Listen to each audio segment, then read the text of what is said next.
말씀은요, 순서지에 나와 있는 말씀을 교독해서 읽어보도록 하겠습니다. 제가 먼저 읽고 여러분들 나중에 읽고 끝은 마지막은 함께 읽겠습니다. 예수께서 배에 오르사 건너가 본 동네에 이르시니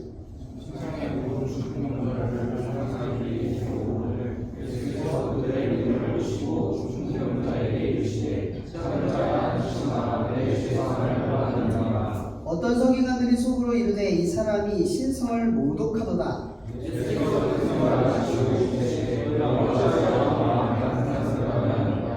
내 죄사함을 받았느냐는 말과 일어나 걸어라 하는 말 중에 어느 것이 쉽겠느냐?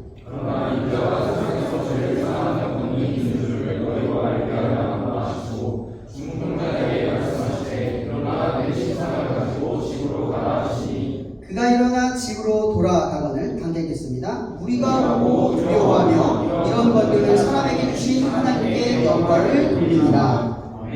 아멘. 오늘 말씀의 주제는요, 믿음의 순리라는 주제를 가지고 전하려고 하는데 다음 주에 연결되는 건데요, 죄사함의 첫 번째 이야기입니다. 그럼 마태복음을 읽다 보면 갑자기 뜬금없이 예수님께서 중풍병자를 대하실 때 이 죄사함의 문제를 끄집어내십니다. 그리고 이 전에 기적을 베푸셨을 때는 단 한 번도 이 죄에 대한 이야기를 하신 적이 없어요. 그냥 눈을 뜨게 하시고 앉은 자를 일으키게 하시고 맹인은 보게 하시고 또 이제 죄 있는 사람을 부르시기도 하고 이렇게 여러 가지 부족한 사람들을 부르시기도 했지만 이렇게 직접적으로 죄 사함이다 라는 호칭을 써가시면서 오늘 주변에 있는 사람들을 거리 깨게 할 만한 이 말을 하신 적이 없어요. 근데 왜 굳이 이쯤 돼서야 예수님께서 이 이야기를 하셨을까라는 생각이 드는 거예요. 예수님이 아무 생각 없이 지금 얘기한 게 아니잖아요. 어느 시점, 어느 지점에 들어가서야 드디어 예수님이 자신의 뜻을 드러내고 계시는 거예요. 뜻. 우리가 볼 때는 여기서 용서하는 것, 이게 죄사함이라는 게 용서하는 것이라고 이해할 수 있어요. 예수님이 용서한다. 하나님을 대신하여 예수님이 하나님의 아들 예수가 용서한다라는 개념으로 볼 수 있지만 이것은 사실은 앞서 일어날 일에 대한 이야기를 하고 있는 거예요. 그리고 예수님께서 우리의 죄를 용서하시기 위해 어떤 일을 하셨죠? 반드시 해야 할 일, 죽으셔야만 했어요. 그러니까 여기서 말하는 죄사함이라고 하는 건요, 지금 예수님께서 앞으로 할 일에 대한 이야기를 먼저 끄집어내신 거예요. 그러니까 지금 두 가지를 비교하는 거죠. 사람들은 기적이 일어난 일을 보고 우와! 이러고 있는데 예수님이 그 사람들 사이에 대고 이렇게 얘기를 하는 거예요. 죄사함과 기적 중에 어느 것이 더 쉽겠느냐라고 질문한다는 거죠. 지금 이 예수님의 뜻을, 그러니까 예수님이 앞서서 하실 그 일을 모르는 사람들한테는 이 죄사함이라고 하는 예수의 피값이 전혀 느껴지지 않는 거예요. 지금은 뭐만 보이냐면 능력과 기적만 보이는 거죠. 그래서 사람들한테 질문을 던지는 이유가 바로 그것 때문이에요. 앞으로 내가 너희를 위해서 하는 일과 그리고 내가 너희들을 위해서 지금 하고 있는 일 중에 어떤 것이 더 쉽겠냐 이 질문을 한다는 거죠. 근데 우리는 보통 여러분 일상을 살아가면 물론 우리가 예수님의 그 보혈의 피에 감격해서 그분을 믿게 되었지만 우리의 날마다의 감동은 하나님이 우리의 삶을 돌보아 주시고 우리의 문제에 응답하시고 우리의 삶의 문제를 해결하시는 것에 우와는 있지만 과연 우리가 용서받은 감격이 있는가? 라는 거죠. 하루하루 예수님의 피로 인해 용서받는 이 삶의 감격이 우리가 매주 매번 삶의 감격처럼 우와! 역시 하나님이야! 라고 하는 그 말의 감격에 미치고 있느냐? 이 질문을 던지고 있다라는 겁니다. 오늘 예수님께서는요, 어떤 배에 오르셨어요. 또 어떤 이야기에서는 어떤 집에서 이야기를 전하고 있을 때라고 설명도 하죠. 어찌됐든 이 중풍병자를 가지고 있는 침상에서 누운 중풍병자를 가지고 오는 사람들이 갑자기 등장을 합니다. 그리고 그 사람들이 등장을 했을 때 예수님께서 이게 보시면 알겠지만 거기 사람이 많아요. 굳이 예수님께서 콕 집어서 저 멀리서 사람들이 데리고 오는 중풍병자를 일부러 꼬집어서 말씀하고 계시는 거거든요. 지금 아주 대놓고 사람들이 예수님을 바라보고 있을 때 예수님 시선을 돌려서 저기 아무도 보지 않는 저쪽에 중풍병자를 꾸역꾸역 데리고 오는 그 무리를 멀리서 발견하고 얘기를 하시는 거예요. 사람들의 시선은 순식간에 예수님을 보다가 저기 있는 중풍병자를 바라보는 시선으로 일순간에 분위기가 바뀌어 버리는 거거든요. 그들을 보고 예수님께서 말씀하시는 거예요. 근데 그 말씀하시기 전에 예수님 먼저 보신 게 있어요. 그게 뭐냐면 그들의 믿음을 보셨대요. 믿음. 근데 이 믿음을 보시고 하는 말씀이 뭐냐면 작은 자야 안심하라 이렇게 말씀하세요. 근데 저는 여기서 말씀을 묵상을 하면서 무슨 생각을 했냐면 여러분 제자들이 예수님께 많이 혼나잖아요. 이 믿음이 적은 자들아. 맨날 혼나거든요. 맨날 보고 맨날 느끼고 맨날 가르쳐 주는데도 불구하고 믿음이 없는 모습을 보이는 그 모습을 믿음이 적은 자야라고 이야기하시면서 혼내신단 말이에요. 근데 오늘은 그 중풍병자를 데려오는 무리들을 보시고 그들을 향해서 작은 자야라고 안심하래요. 뭔가 제자들은 굉장히 미움받는 것 같은데 중풍병자는 조금 다른 대우를 하시는 것 같아요. 왜 이런 표현을 하셨을까? 작은 믿음은 뭘까라는 생각을 해봤어요. 이런 작은 믿음은 뭐라고 생각하세요? 작은 믿음은 고난이 찾아왔을 때 하나님을 보는 믿음을 말해요. 그러니까 힘들 때만 하나님을 찾는 믿음을 말하는 거예요. 근데 예수님이 작은 믿음을 가진 그들을 향해서 안심하래요. 왜 그들을 향해서 칭찬과 격려를 하고 있냐면 이런 거예요. 여러분 작은 믿음이라고 해도요. 중요한 건 뭐냐면 지금 이들이 누구를 향해 나오고 있다는 거예요? 예수님을 향해 나오고 있다는 거예요. 그들이 정확한 방향으로 작은 믿음을 향하고 있다는 걸 예수님은 칭찬하고 계시는 거예요. 근데 제자들이 왜 혼났어요? 작은 믿음으로 예수님을 안 보니까 혼난 거예요. 바다를 본 거죠. 그러니까 작은 믿음으로 향해야 될 것은 예수님이에요. 여러분 예수님한테 삶의 문제를 해결해 달라고 내가 필요한 걸 달라고 하는 게 문제가 되는 게 아니에요. 예수님을 향하지 않는 기도가 있는 거예요. 믿음이 있는데 아무리 작더라도 예수님을 향해야 되는데 그 작은 믿음으로 예수님을 향하지 않고 내 바램을 바라보거나 주변 상황을, 그러니까 주변 사람들과 이 세상의 이치 속에서 그 상대적 가치를 바라보는 경우가 더 많다는 거죠. 마치 베드로처럼 예수님 보고 가다가 파도 잠깐 보고 나서 예수님 보고 이 작은 믿음으로 빠져버리는 것처럼 방향이 틀어져 버리는 거예요.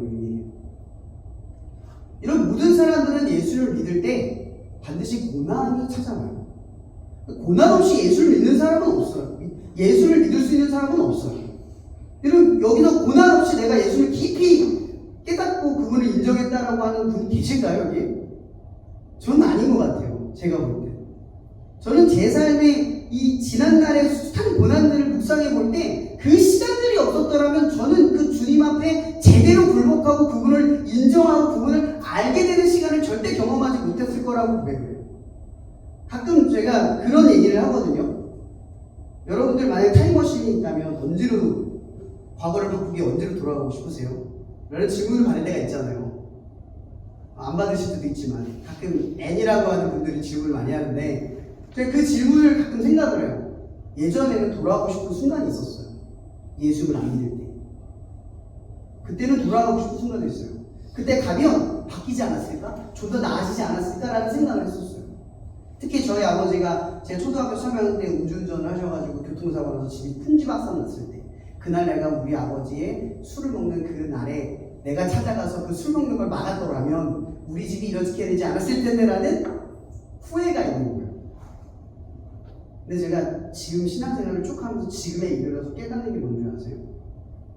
과거의 고난이 없었으면 지금의 믿음이라는 건 존재하지 않았을 거예요. 제가 만약 과거로 돌아갔다면 지금이 존재하지 않아요. 저는 그래서 생각을 했는데 아무리 내가 타임머신을 타고 돌아가도 저는 안 돌아가요. 왜냐면 저는 지금 예수를 믿었거든요. 그럼 다 한 거예요. 그때 내가 만약 그 고난을 회피해서 달라졌더라면 저는 예수를 믿지 않는 현재를 살아갈 거예요. 이런 작은 믿음을 가지고 있다는 건요 결코 작은 게 아니에요. 작은 믿음으로 정확하게 예수님을 보지 못하는 게 문제인 거죠. 삶에 어려움이 찾아오면 그분을 바라보는 건 작은 믿음 같아도 당연한 거예요.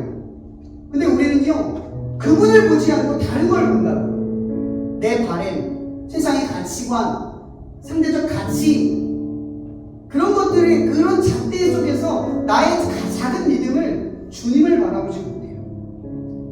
오늘 예수님께서는 그 작은 믿음을 가진 사람이 왔을 때 서기관들의 이야기를, 그 속내를 듣게 돼요. 무슨 말을 하죠, 그 사람들이?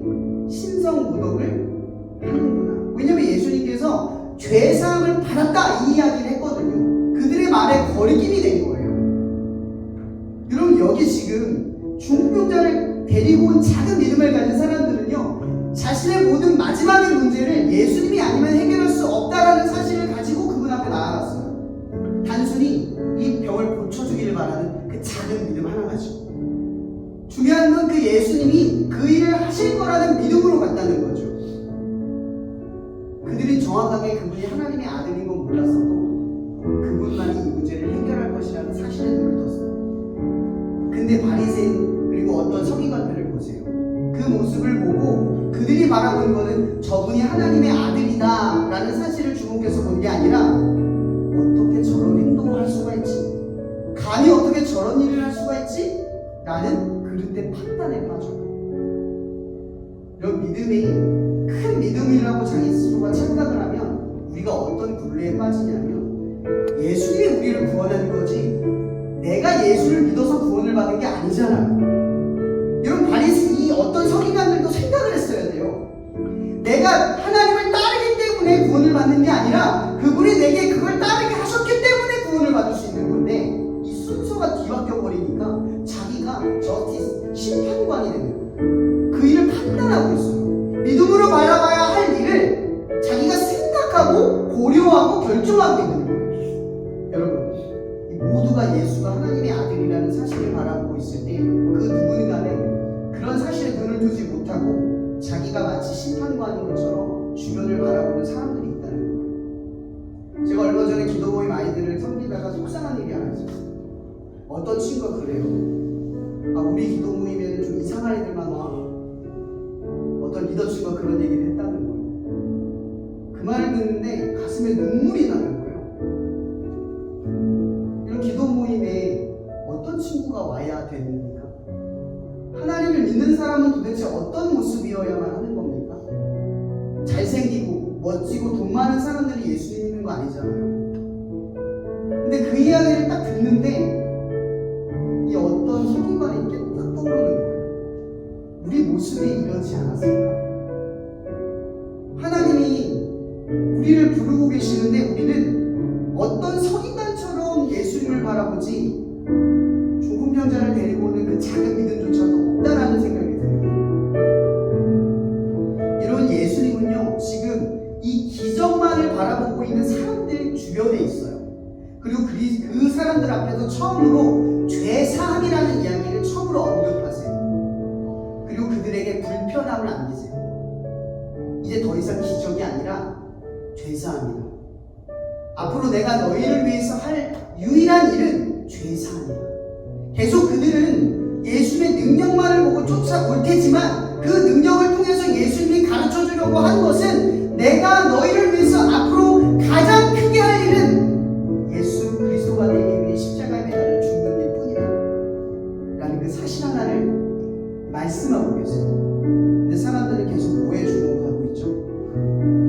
그분의 능력에만 주목하고 있어요. 삶의 안정과 행복, 그런 것만 바라보고 있어요. 우리가 예수로 인해 용서를 받아 이 하루를 살아가고 이 예배 안에 거할 수 있는 것이 얼마나 큰 기적인가를 체감하지 못하고, 우리는 오히려 이 자리가 나에게 합당하고 너무나 당연하고 내 믿음이 아무런 무리 없이 나에게 찾아온 것처럼 쉽게 그 믿음을 생각하고 있다.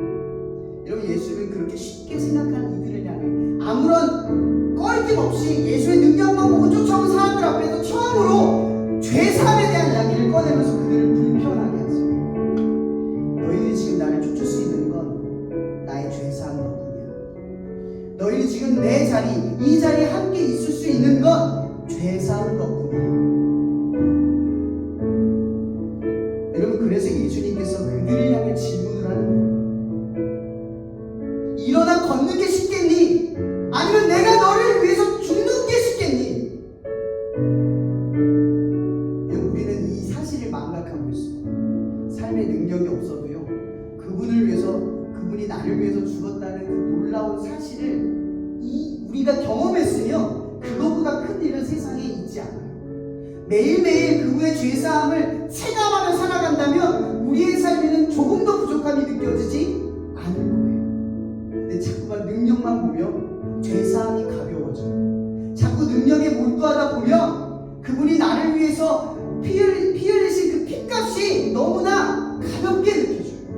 능력이 안 나타나고 삶이 형통함이 사라지면 그분의 피값은 아무런 의미가 없는 삶인 것처럼 그분을 아무런 가치 없는 존재로 우리가 바라보게 된다고요. 끝으로 이 말씀 나누고 싶어요. 여러분, 믿음은 어떻게 생겨나는 줄 아십니까? 믿음은 믿는 데에서 생겨나는 거예요. 믿는 데에서. 너무나 당연한 말이잖아요. 이게 무슨 얘기냐면, 여러분, 지금 중풍병자가 죄사함을 얻었습니다. 예수님께서 그를 용서했다라고 선포하셨어요. 그리고 그에게 뭐라고 이야기하냐면, 일어나 뭐래요? 걸으래요. 여러분, 중풍병자가 몇십 년 동안 누워서 한 번 더 움직이려는 시도를 안 해봤겠어요? 시도해봤을 거 아니에요. 근데 수없이 시도해서 안 돼서 나도 포기해서 그분 앞에 나왔어요. 근데 예수님이 보여준 건요, 뭔가 보증을 보여주셔서 갑자기 누구죠? 히스기야처럼 10도의 각도를 넘어가서 그걸 보면 너는 나을 거야 라는 그 보증을 보여준 게 아니라 아무 말씀도 안 하세요. 아무 능력도 안 보여주고 그 사람에게 뭐라고 말하냐면 일어나 걸으래요. 이런 예수님께서 여러분들에게 나아가래요. 아무것도 안 주고 아무것도 보증된 것도 없고 해결된 것도 없는데 나아가라! 이렇게 말씀을 하시는 거예요. 못 나가겠다고 난 찾아왔는데, 난 안 된다고 그분을 찾았는데 주님께서 일어나 걸으래요. 이런 좀 상상을 한번 해봤어요. 이런 중풍병자가 예수님의 이 말씀을 듣고 믿음의 도전을 받아서 믿고 행동한 게 뭘까요? 손가락 한마디를 움직이는 거 아니었을까? 그거 하나 움직이려고 얼마나 힘을 줬을까요? 저는 상상하건대 이 중풍병자가 단번에 일어났다는 드라마틱한 것보다 꿈틀대다가 다금대다가 철학의 모습 속에서 질질 몸을 뒹굴다가 일어났다는 상상을 해봐요. 얼마나 몸부림을 치면서 믿음으로 일어서려고 했을까? 그렇게 일어섰다면 사람들에게 얼마나 큰 영광으로 드러나고 자기 자신도 그 믿음으로 일어난다는 사실 앞에 놀랐을까? 이런 믿음이라는 건 이런 거예요. 일어날 수 없는데 내가 다 해봤는데 안 되는데 안 되는 거 아는데 주님이 말씀하시니까 내가 믿음으로 하고 꿈틀대보는 거예요. 한마디가 움직이면 그나마 그 다음 마디를 움직이고 발가락을 한번 움직여보면서 비참하고 불쌍한 모습 속에 몸을 꿈틀거리다가 뚝뚝거리면서 일어나는 모습을 갖는 거예요. 믿음은 이렇게 생겨요. 부끄러움과 수치심을 뛰어넘고 말씀대로 한번 움직여보는 거예요. 그래서 하나님이 내 삶에 역사하면 믿음이 자리 잡게 돼요. 여러분, 저는 이 생각을 해봅니다. 주님이 우리에게 가장 먼저 하나님의 말씀으로 시작할 수 있게 용서하시는 거예요. 왜 제사함부터인 줄 아세요? 내가 널 다 용서했어. 이제 내 말만 들어. 아무 문제 없어. 이제 내 말만 들으면 돼. 더 이상 난 너의 과거의 죄, 과거의 너의 문제로 인해 너를 고치거나 고치지 않거나 판단하지 않을 거야. 나는 이제 너를 무조건 고칠 거야. 내가 다 용서했거든. 그러니까 이제 내 말만 듣고 안심하면 좋잖아. 이게 그 뜻이에요. 작은 자야 안심하라. 이제 내가 하는 이 말만 듣고 마음에 조금 더 두려워하지 말고 부끄러워하지 말고 꿈틀대면서 일어서봐. 끝으로 이 말씀을 마칠게요.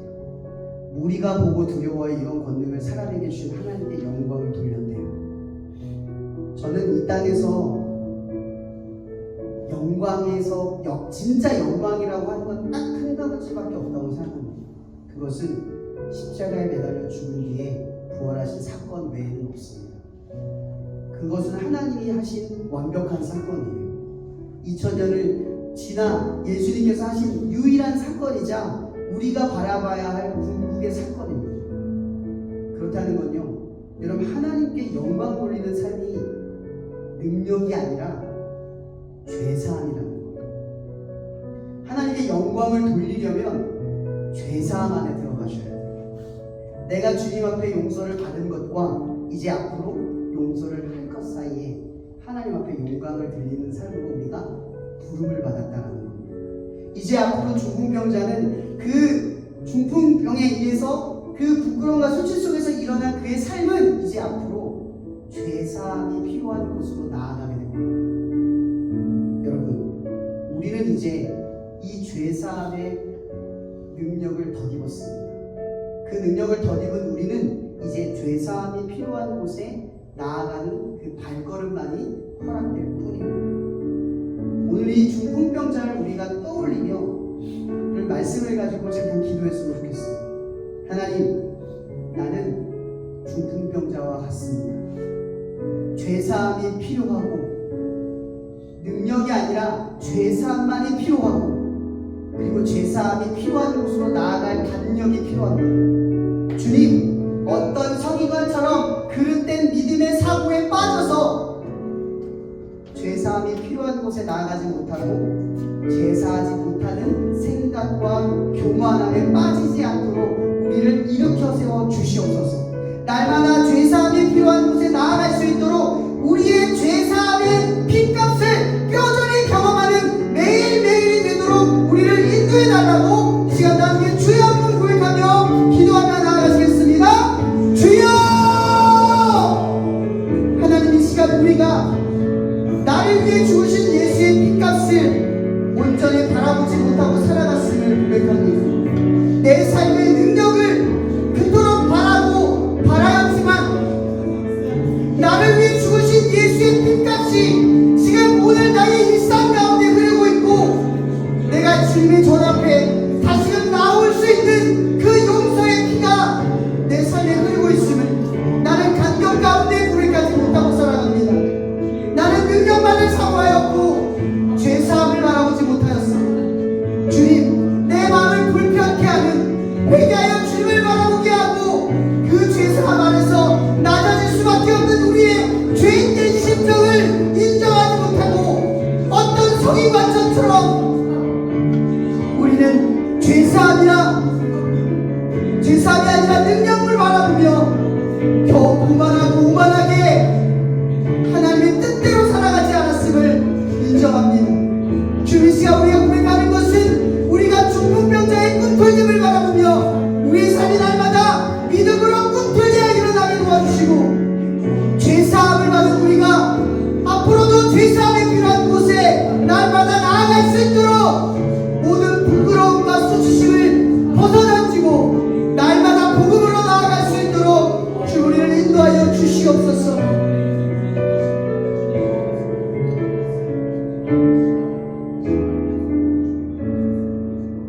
이 시간 우리를 위해서 모든 것을 내어주시며 죄사함을 위하여 자신의 생명을 내어주신 그리스도의 은혜가 날마다 뼈저리게 깨닫게 하신 하나님의 사랑으로 성령의 역사하심 속에서 어떤 서기관이 아니라 중풍병자의 꿈틀대는 몸부림 속에서 죄사함을 받아 죄사함이 필요한 곳으로 나아갈 수 있는 참된 영광의 길로 나아가기를 간절히 소망하는 당신의 자녀들 머리머리 위에 언제나 함께 하시기를 예수 그리스도 이름으로 축원하며 기도합나이다.